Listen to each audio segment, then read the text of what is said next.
FM, radio made for you. Looking for a reliable, up-to-date source of credible news at all time?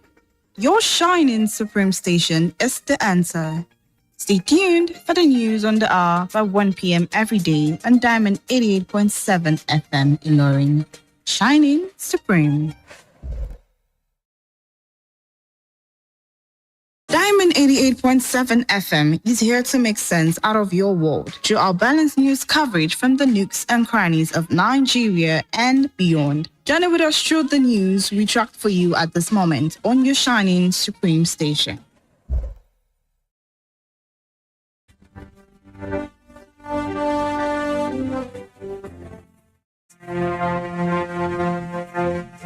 From the news desk of Diamond 88.7 FM Ilorin, this is News on the Hour.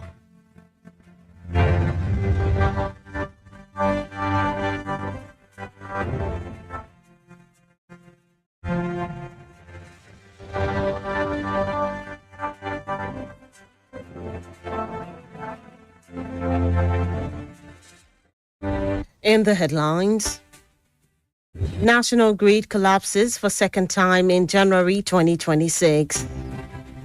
Court workers to suspend ongoing strike. Military should have apologized for earlier denial of coup plot, says Falana. Kwara governorship hopeful Dr. Oluwatoyin Alabi unveils development plan. On the foreign scene, India and EU announced landmark trade deal. In sports news, Ibadan to host Falconets versus Senegal in Under-20 Women's World Cup qualifier.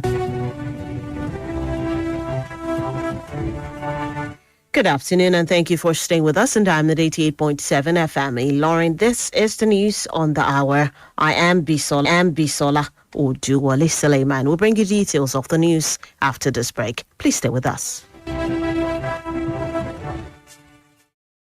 Drug abuse affects both brain and behavior. It has multifaceted impacts on one's body, mind, and nervous system. However, you can avoid being addicted by giving zero tolerance to the use of drugs. Associate yourself with the right persons. Do not give in to peer pressure and learn to handle life's pressure rather than resorting to hard substances. Remember, Diamond 88.7 FM cares for your sound spirit and good health. This message is from Diamond 88.7 FM.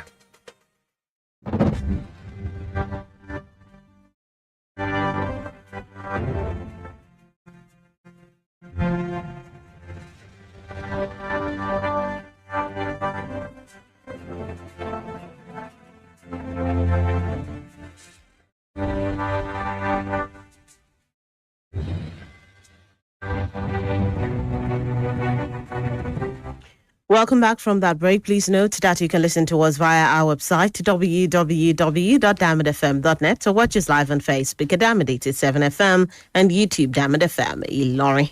Now the news in detail. Nigeria's national electricity grid has once again collapsed in the early hours of today, making it the second time in January 2026. The latest collapse was confirmed by the Nigerian National Grid on X around 10:53 a.m., few days after the first grid collapse occurred. However, as of the time of filing this report, data showed 0 megawatts of power supply to the 11 electricity distribution companies, even as the Nigerian Independent System Operator, NISO, promises to restore power. Justice Emmanuel Subilim of the National Industrial Court has ordered workers of the Federal Capital Territory Administration, FCTA, to suspend their ongoing industrial action pending the hearing and determination of the originating summons. The ruling followed an application filed by the Minister of the FCT, Nyesom Wike, seeking a court order compelling striking FCTA workers to return to work. Justice Subilim held that industrial action, including strikes, must be suspended once a dispute has been referred to the National Industrial Court. Citing Section 18, subsection 1E of the Trade Dispute Act, the court noted that the suspension ensures the dispute is properly resolved and that ongoing strikes must halt upon the commencement of a suit by originating summons, which constitutes a referral.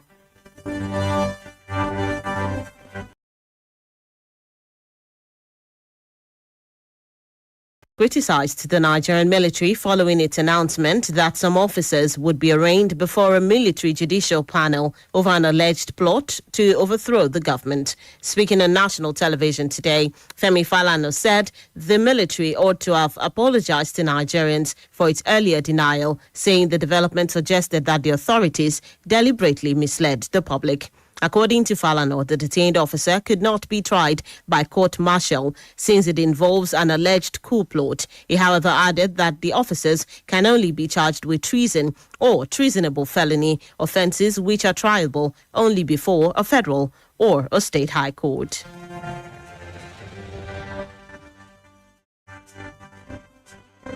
Found that this was a case of indiscipline. There was no coup attempt. And I think those were political statements. The military authorities ought to have apologized to Nigerians that we are, and people in authorities must learn to take us seriously as a people. If you had made a statement 3 months ago and there was no coup, in the course of your investigation, you now discover that this matter went beyond indiscipline. You ought to have apologized to the Nigerian people. Secondly, because under the Constitution, you cannot detain military officers and police officers for more than 3 months. Going by Section 35 of the Constitution.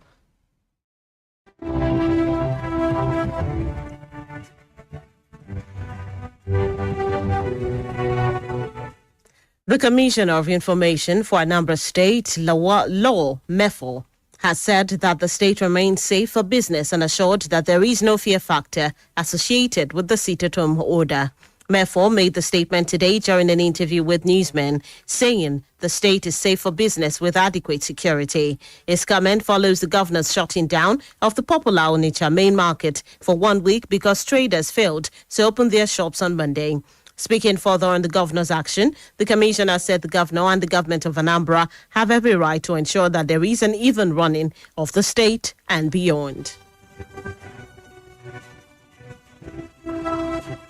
A prominent member of the Greater Kwara Foundation, Dr. Oluwatoyin Alabi, an entrepreneur of Kwara State origin, has declared his intention to contest the Kwara State governorship position, citing a desire to contribute meaningfully to the development of the state.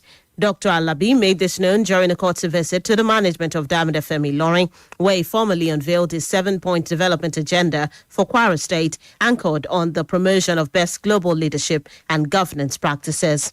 He explained that his aspiration is informed by years of training and exposure in economic leadership and societal governance, which he believed have equipped him with the capacity to drive sustainable development across the state. According to him, no leadership vision can succeed without the support of the people and the media. Hence his decision to engage and collaborate with Diamond FM, which he described as one of the leading media establishments in Kwara State. Dr. Alabi also charged citizens to cultivate the habit of questioning government actions and holding leaders accountable, especially in a political environment where, according to him, many government statements and promises often remain mere rhetoric.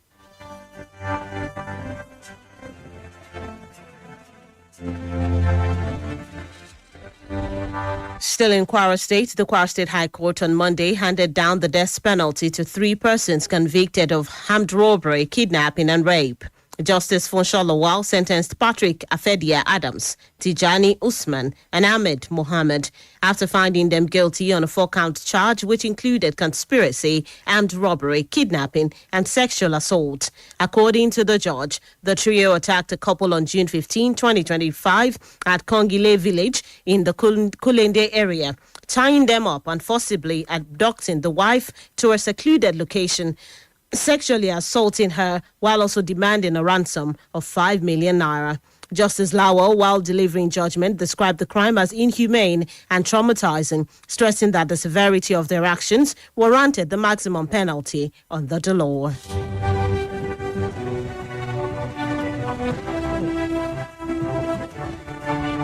And that's it on the local scene. The news on the hour is reaching you from Diamond 88.7 FM. Laura, we'll take a short break. When we return, we'll bring you foreign and sports news. In foreign news, India and EU announced landmark trade deal.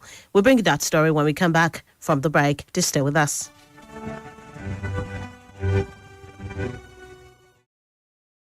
Follow us on social media, Facebook, Twitter, and Instagram at Diamond 887 FM. Diamond FM, shining supreme.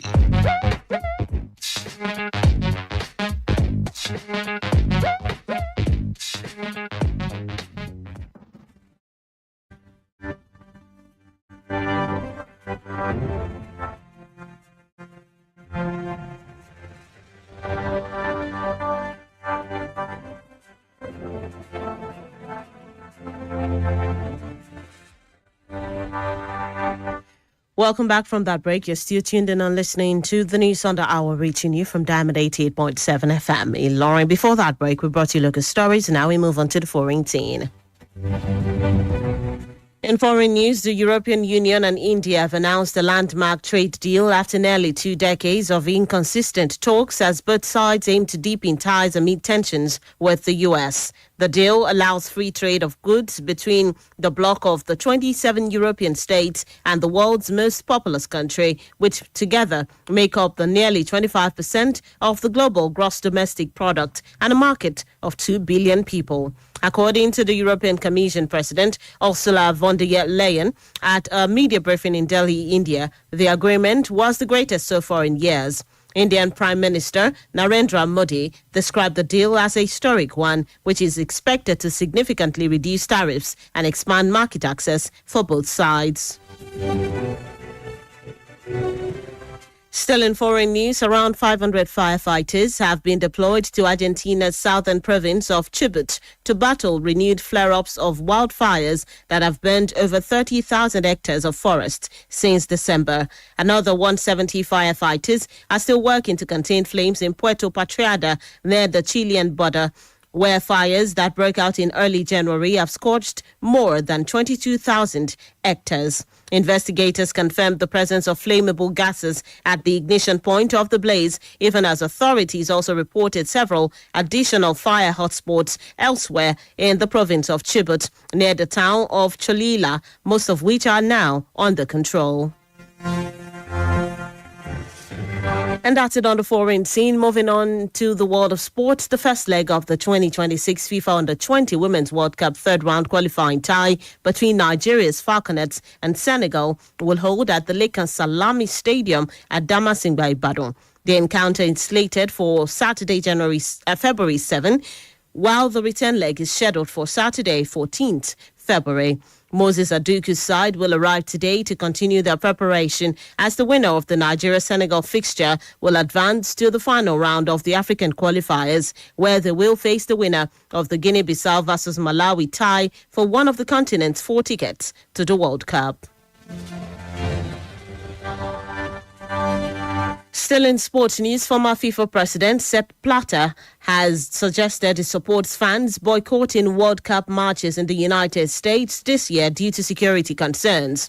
Blatter gave his support to comments made by Swiss anti-corruption lawyer Mark Pietz, who cited the killing of protester Renee Good by an American immigration agent in Minneapolis earlier this month as one reason for supporters not to travel to the U.S. Blatter's endorsement of Piet's comments also comes in the wake of the death of a second U.S. citizen, Alex Pretty, last weekend, even as the World Cup is due to be hosted by the U.S., Canada and Mexico from 11th June to 19th July. And that's it in the world of sport. With that, we've come to the end of the News Under Hour for today. But before we go, here's a recap of the major highlights. National grid collapses for second time in January 2026. Court orders FCTA workers to suspend ongoing strike.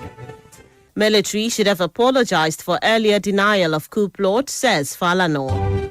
Kwara governorship hopeful Dr. Oluwatoyin Alabi unveils development plan.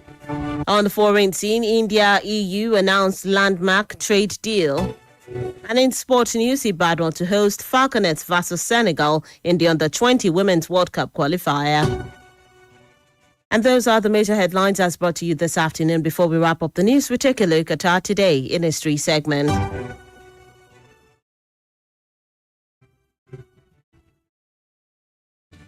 Did you know that on this day in the year 2002, an armory at the Ikeja military cantonment in Lagos, Nigeria, containing high-caliber bombs exploded? Now you know. For news coverage or information about happenings around you, kindly contact the Diamond FM newsroom number on 09160627 09160627 Join us at 3 p.m. for the news flash and at 5 p.m. for the news across the world. For a comprehensive bulletin, log on to our website www.diamondfm.net to keep up to date with us from any part of the world. Download our app on Google Play Store and iOS Apple Store, Diamond FM. The news on the hour was put together by Nidu Okorie. I am Bisola Oduwole Suleiman. Thank you for listening to your Shining Supreme station. Stay tuned for the news in Yoruba coming up shortly. Good afternoon.